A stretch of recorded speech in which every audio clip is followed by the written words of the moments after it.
inflammation becomes chronic, this cortisol release, it doesn't stop and it rises. And then it also feeds into each other. So it's like the more stressed you are, the more inflamed you are, the more inflamed you are, the more stressed you are. So it ends up becoming this like negative cycle. And Mhm. in addition to that, when cortisol is high, you also have more insulin. So which promotes, fat Mhm. storage, and then excess fat storage also promotes more cortisol secretion. Welcome back to the Holistic Hormones Podcast with me, Dr. Ami Patel, pharmacist and hormone consultant. I've transformed my pain, struggle, and journey with managing my PCOS into my passion to support women to gain freedom from their hormone imbalance symptoms. On this podcast, I share practical tips that have worked for me and my clients, as well as conversations from experts in their field. Today's episode is a guest episode, and today we have the honor of having Dr. Bhavna Singh with us. Thank you for being here. Thanks for having me. A little bit about Dr. Singh. She's a naturopathic doctor based virtually who helps women regain control of their wellness. Dr. Bhavna's innovative approach, known as functional Ayurveda, combines the best of functional, naturopathic, and Ayurvedic medicine. Her focus is on helping women conquer gut and hormone imbalances, enabling them to live symptom-free and in harmony with their bodies. By harnessing the power of functional lab testing and the ancient wisdom of Ayurvedic constitutional analysis, she addresses the true root causes of health issues.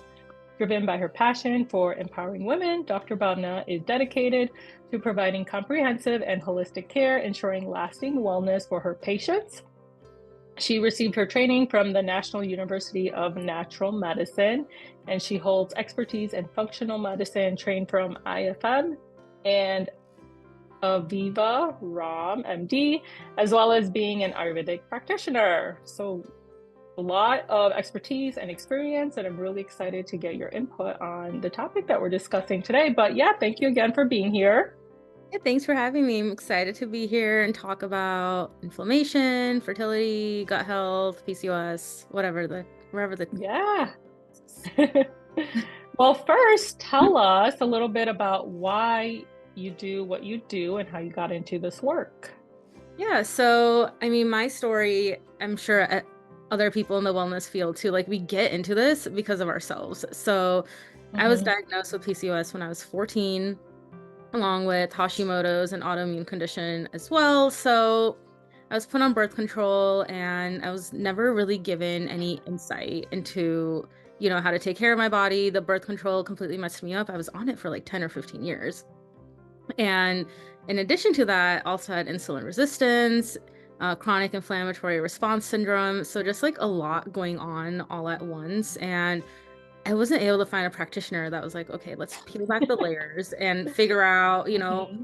why am I so inflamed? Like, why am I stressed? Why am I just constantly imbalanced? So, so my goal is to help empower women so they don't feel alone in their wellness journey. They have someone who's also been there, and we can finally get answers through combining Mm-hmm. three really powerful forms of medicine. So that's my goal. That's amazing. And I was like, wait, are you saying my story? Because mine is basically literally the same story.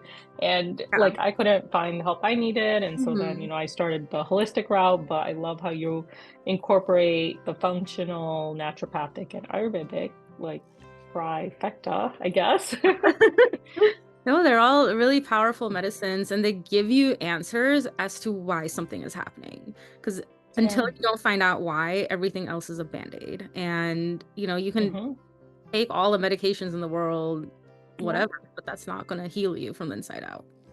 Yeah, exactly. And the functional naturopathic and Ayurvedic approach, it looks at things beyond what Western medicine looks at. Hmm. Like Western medicine is like, okay, here. Even now, like when I get labs done, I'm like, literally all you're ordering is like a BMP or like a basic metabolic Hmm. panel and lipids. And I'm like, what does that even tell you about my health? Like, Yeah. anyways, but that's a different tangent Yeah, today. exactly.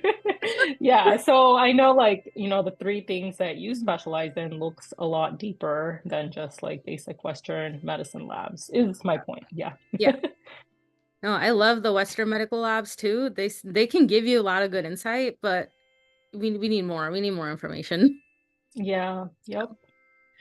Well, in terms of inflammation, can you elaborate on what that really means and what is like chronic versus acute inflammation and the whole like how is that related to our gut and our body?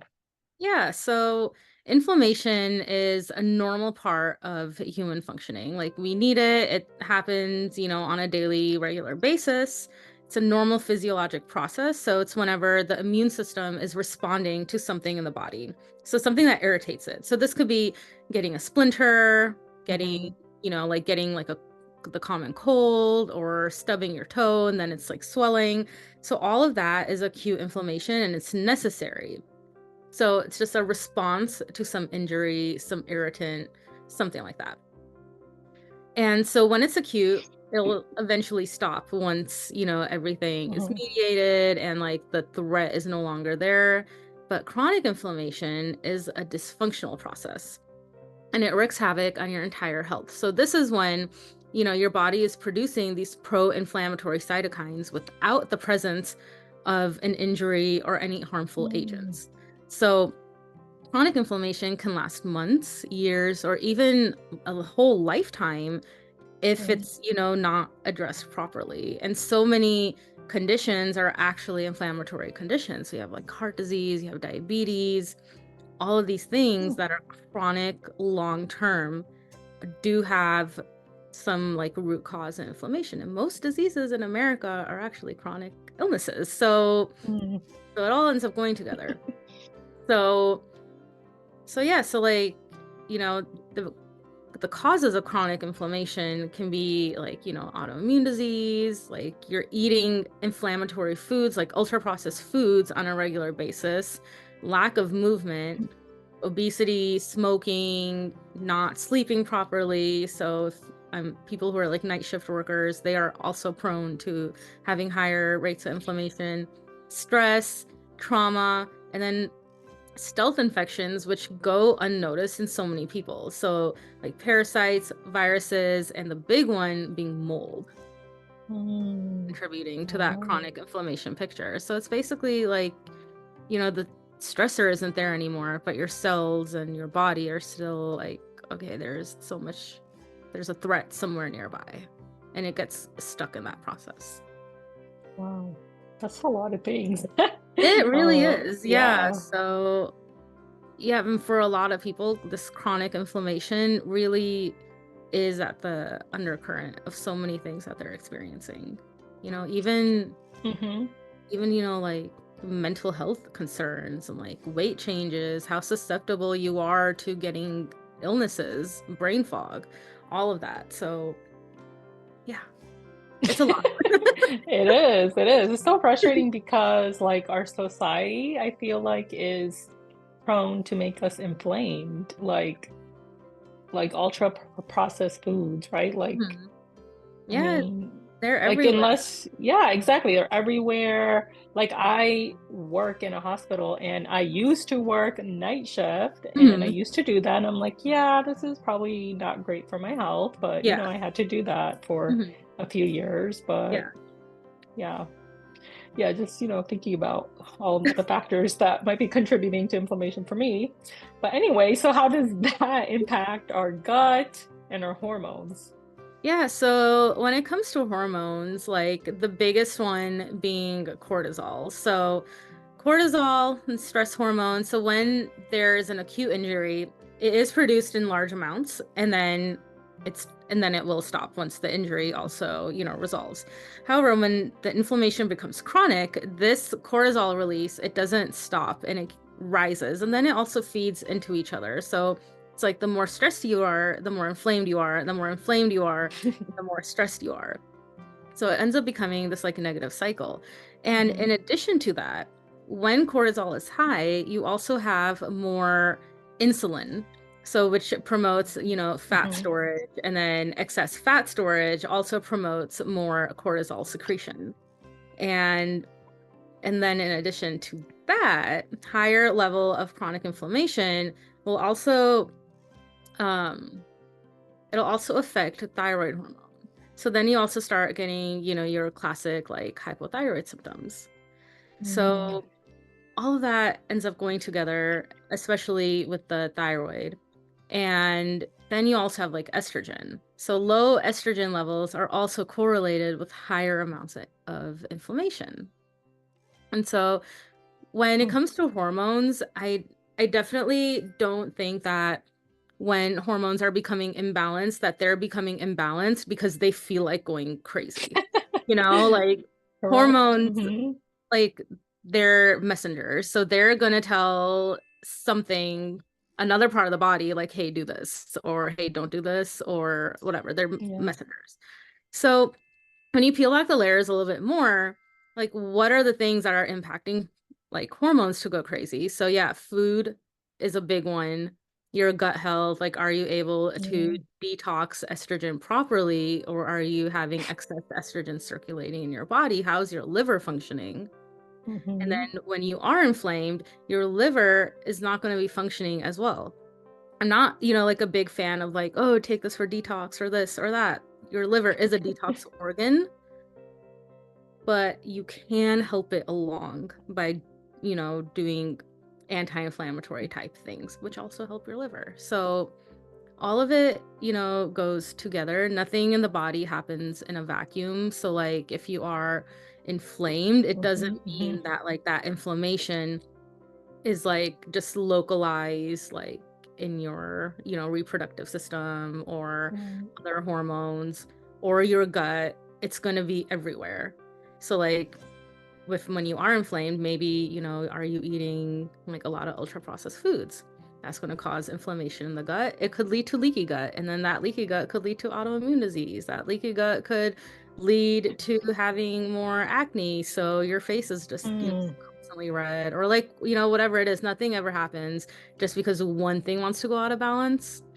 Right. Always going to be everything working together, and at the base your body is trying to keep you alive.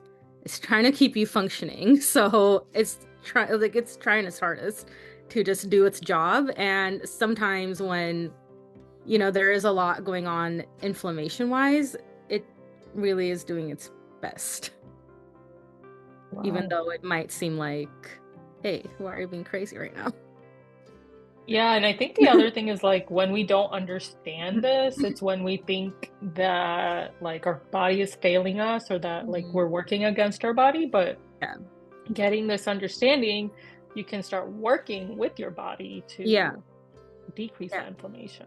And that's a common complaint that I see with women a lot, is just the sense of like my body is betraying me. My body isn't working right. And then just like Yeah. a negative self-talk, which is like, oh, why can't you just work?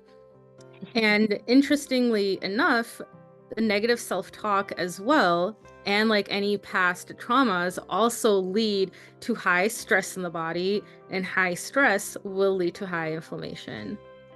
And then, so everything just keeps getting higher and higher and higher. So when it comes to, trying to reduce inflammation, you want to take like a full, like holistic approach, not just, oh, this will reduce inflammation in your body, but okay, like let's address the mental aspect of it too.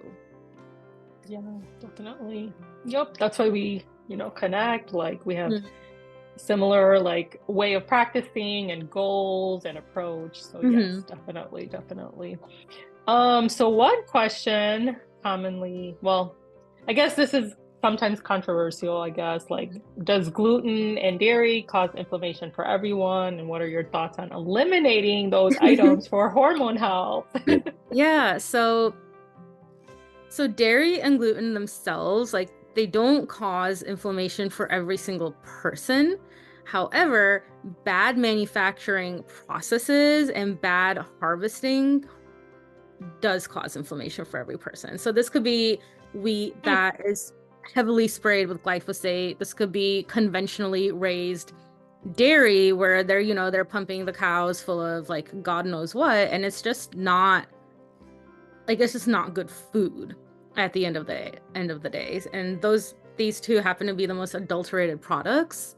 And Mm, so while you are on like a healing or like a balancing protocol, I do recommend eliminating them just because they are so inflammatory.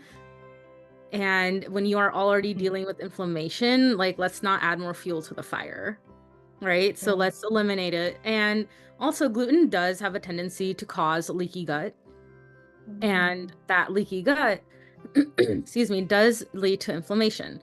So that's another reason why I recommend gluten to be eliminated.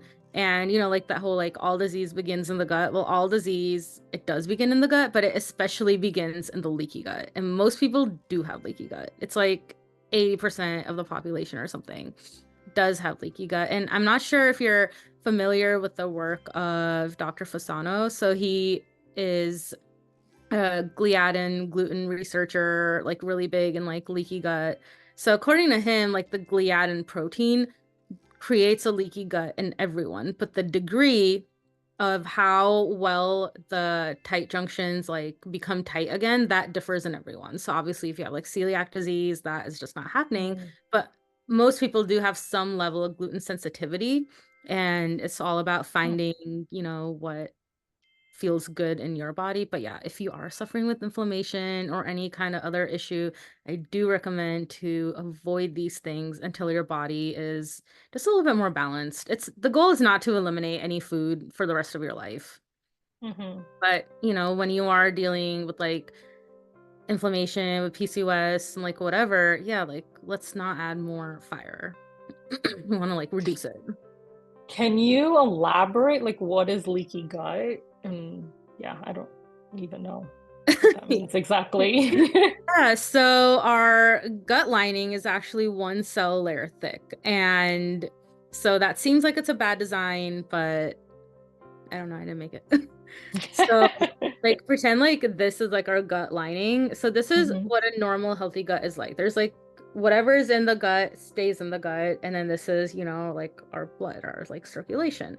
So, with leaky gut, like, so many things can, trigger leaky mhm, gut. Gliadin, the protein in wheat, being one of the biggest offenders, but then there's also like ultra processed food, there's alcohol, there's, so many mm. things. So over Coffee? Is coffee one of them? Or is coffee, that another conversation? coffee could potentially, but really depends on how many cups you're drinking. Small Okay. amount is protective and is a superfood, but again, Mm. so many people are sensitive to caffeine, so it's more of like a personal thing. But Okay, yeah, yeah, so sorry to cut you off there, but yeah, no, keep you're going. fine.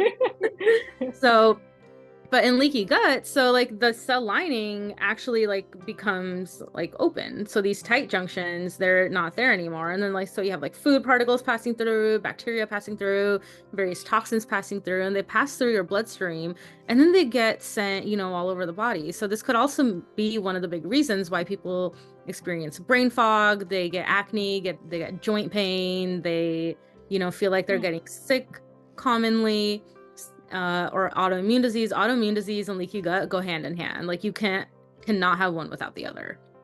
So definitely, if you have mm, any kind of autoimmune disease, I would recommend being on a gluten-free diet for as long as possible. So with all that being said, the gut lining does regenerate fairly quickly. So mm. if you are suffering with leaky gut, we can heal that gut. So by removing all of the triggers that cause the gut lining to, get opened. So yeah, that's my little soapbox. Okay, okay. So lots of information there. So what Mhm. are some, I guess, like practical tips or lifestyle changes that could be made to manage inflammation? Yeah, so the best way is through your nutrition and through your lifestyle. We want to make sure that the foundations of health are there first before we add in any supplements or even before we add in any like pharmaceutical management for the Hmm. inflammation.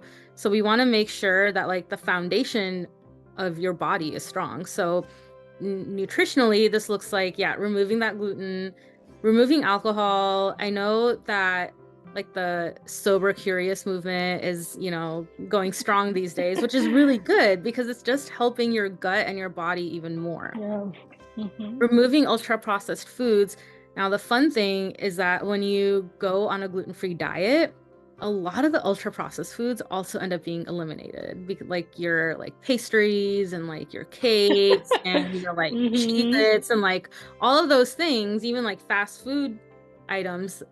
So they kind of end up going away once the gluten is eliminated, which is really good. And then also making sure that you're eating, a lot of fruits and vegetables. If you eat meat, sourcing really high quality meat, all of that.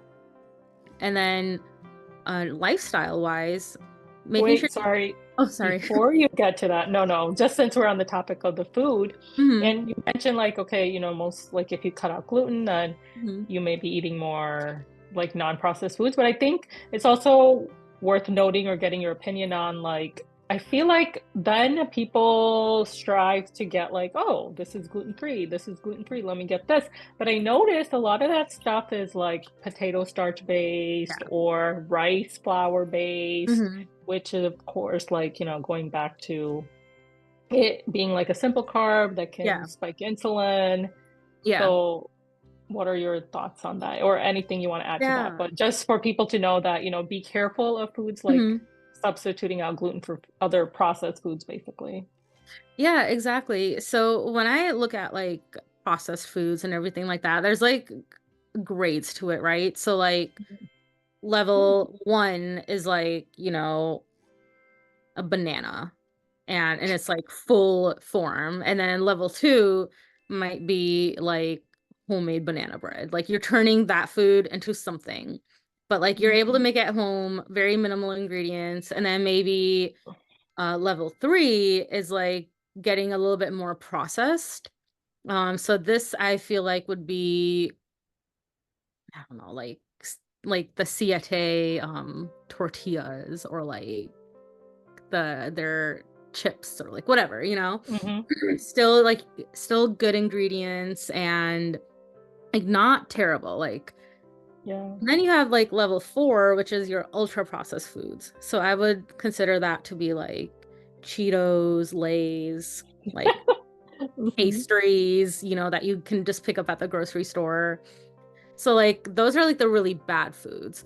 So, obviously like when it comes to like the minimally processed, like you can have a snack here and there, it's fine, but I would still recommend like, not swapping out like one normal item for a gluten-free item. We don't want more junk in the diet, but like Mhm. Mhm. trying to really fill any nutritional gaps by making good, wholesome, nourishing meals Yeah, yourself okay. at home and just not being like, but if you have to, like getting a thing of crackers, let's say from like the Simple Mills company or something, is Mhm. better than like getting like a Ritz cracker, Right.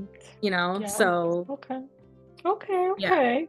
Yeah, I So like there's, how you explain that in different grades, and it's not just like, is this processed or is this not processed? But it's like there's the gray area, yeah, so that's there's good. a variation. I mean, otherwise we're just, we won't be able to turn, foods into like other things. So Yeah.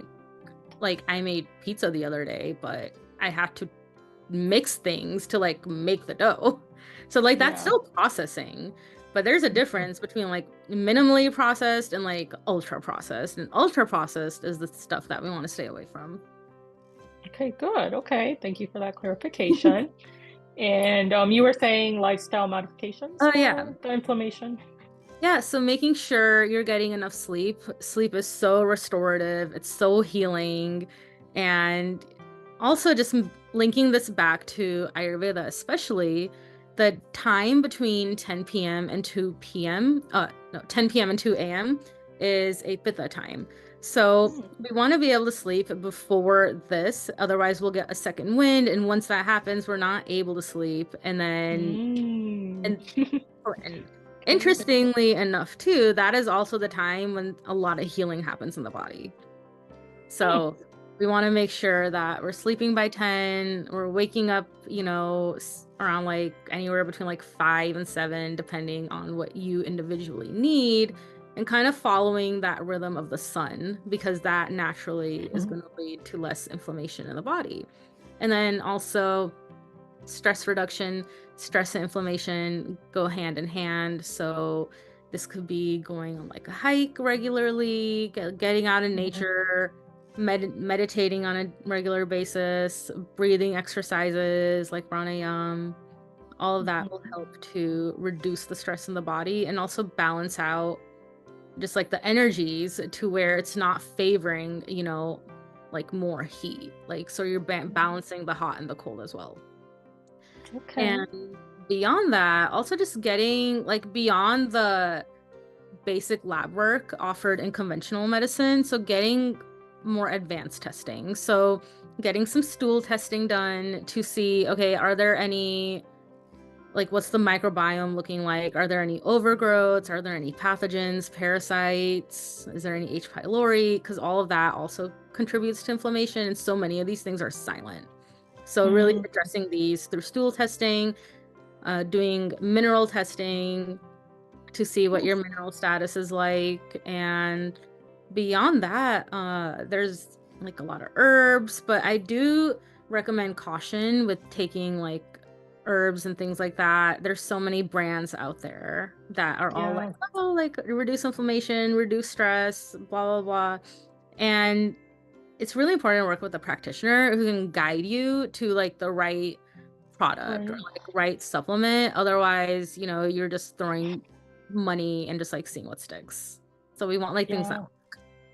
And it could be even more harmful instead of yeah, helpful if you don't know like the source, the yep, quality. If it's not clean, then you can hmm actually be causing more inflammation to your body. yeah, of course. I know, like ashwagandha is all the rage right now with everybody, and even something like cold plunging, but it's like that's not for everybody. And Yeah. so it's important to know your constitution, your body, to see what Mhm. you will respond to. And that's why I think like just developing a relationship with a practitioner is so important, just to help guide Yeah. you, because there's only so much, Dr. Google can do for you at the end of the day. Exactly. And I think it's like, simplistically putting it, it's like starting from the basics of like, don't Hmm. try and go like take supplements or do a Yeah, cold plunge when you're like might be eating ultra processed food, right? Like yeah, maybe just start on a more exactly. basic, sustainable level. Yeah, Yeah. exactly. And like, if you think of your body like a building, you're not gonna go from like level 1 to like level 10. Like, Yeah, true. like you need to have like a good foundation. So, and Mhm. that foundation is in like the habits. And this is like something that people get like really annoyed because it's not sexy at all. Everybody wants, like they Oh. want the hot supplement, they want the Ozempic, they want all of this, but it's like Mhm. that's fine. You can potentially have that, but it's better to have the foundation first. So if you decide to go, the route of like something, more intense, maybe the dose doesn't have to be as high, or like I don't, Yeah. you know what I mean? But Yeah, and the then like foundations are just so important. even with that, like, you will get better results with the foundation, or, like, if Mhm. you ever stop it, if you never develop those foundations, like, everything's just gonna come back. Yeah, exactly. Because the Yeah, found I mean, and yeah. even like it's like the biggest form of self-love that you can give to Mhm. yourself. Just taking care of yourself on that base level. And as a society, we just aren't taught how. It's always like, oh, you can eat whatever you want, or like, I'll just take this, Yeah. diabetes medication, or I'll just like take the statin, it's fine. It's like, it's not. Yup, yup, exactly. Yeah, and it's like you could do that temporarily, maybe to help you get on track, Mhm. or, you could but, like, I guess it's like asking yourself, "Do you wanna take this lifelong?" Because Yeah. those things come with side effects too, Yep. and then, that could just be making things worse, or, you know, one thing could get better, but then something else gets worse. So, Yeah, exactly. So it's always, yeah, just hone in on your nutrition, your lifestyle, stress. Stress is so big. mm-hmm. Yep. So, yeah. Yeah. Well, this was like such a insightful conversation. I learned a lot about leaky gut, and yeah, so thank you for sharing your knowledge and expertise with us. If people want to connect with you, learn more about the things you offer, or like the lab testing, is that something you offer as Hmm. well? Yeah, it is. Perfect. So we do that in my gut healing program, and yeah, the Yeah, results so are always shocking. yeah, so tell us, like, how can people find you? Where can they connect with you? Yeah, so the best way to connect with me is through my Instagram. The @ is Dr. Bhavna Singh. And yeah, just you can send me a DM and we can start chatting about how you can heal your gut. Awesome. That sounds good. Thank you again. Was there anything else you wanted to add before I No, end? I think that's all good. We Yeah, covered a okay. lot. Yeah, we did. We did. So I just want to make sure, yeah, it was concise, comprehensive, Hmm. which I think it was. So thank you. And to Hmm. everyone else, be kind to yourself, be patient, and focus on progress, not perfection. I'll see you guys in the next episode. If you enjoyed this episode or learned something new, please share it with someone who can also benefit from it. I'd love to connect with you. Send me a DM on Instagram at holistic.hormones.pharmacist.